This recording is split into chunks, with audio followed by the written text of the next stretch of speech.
السلام عليكم ورحمة الله وبركاته. صباح الفل، صباح الورد، صباح الخير بالليل، صباح النور بالنهار، أحلى صباح على عيونكم وقلوبكم.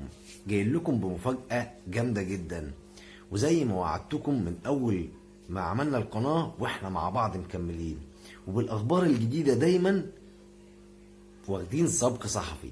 وزي ما وعدتكم وما زلت على وعدي، ولو رجعتم بعض التفاصيل الاخيره من اول القناه كمان، لا خليكم في الاخير عشان ما تتعبوش قوي. هتلاقون ان انا من اول الناس، مش من اول الناس، انا اول واحد كنت بعرض الترند. وكان في بعض الاخوات اللي بيعرضوني يقولوا لي انت بتعمل سبق صحفي، وكان ده من اجتهادنا وكمان من ولاد عمنا اللي بيمدونا بالاخبار. ونقدر اقول لكم كده صباح الخير او مساء الخير على حسب التوقيت المحلي اللي بيشوفونا فيه. اتمنى دعمي بالاشتراك واللايك والكومنت الجميل، واعملوا اشتراكات كتير. عايزين حملة نوصل القناة ديت ل100,000 عشان خاطر هنحتفل مع عيلة حوارات الاحتفال الكبير. واقدر نقول له كده الحمد لله بالسلامة يا ابن عمي، نورت مصر ونورت الدنيا، واحلى استقبال لاحلى حمدي ووفاء، وحمد لله بالسلامه وصولكم مصر. ايه التفاصيل وايه الاحداث يا عم محمد؟ انت هتاخدنا في دوكا، انت كده ما قلتلناش تفاصيل.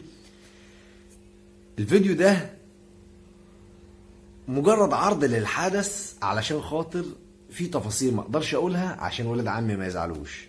في حقائق كان ما قلناهاش في الفتره اللي فاتت دي، بس الايام اللي جايه هنقول كل حاجه. الف مليون مبروك لحسن، خلاص الدخل على الابواب، كلها ايام قليله وهيكون الفرح. كمان كاتب الكتاب لسه ما انعملش زي ما بعض القنوات بتقول، كاتب الكتاب هينعمل في يوم الدخله او في يوم الحنه.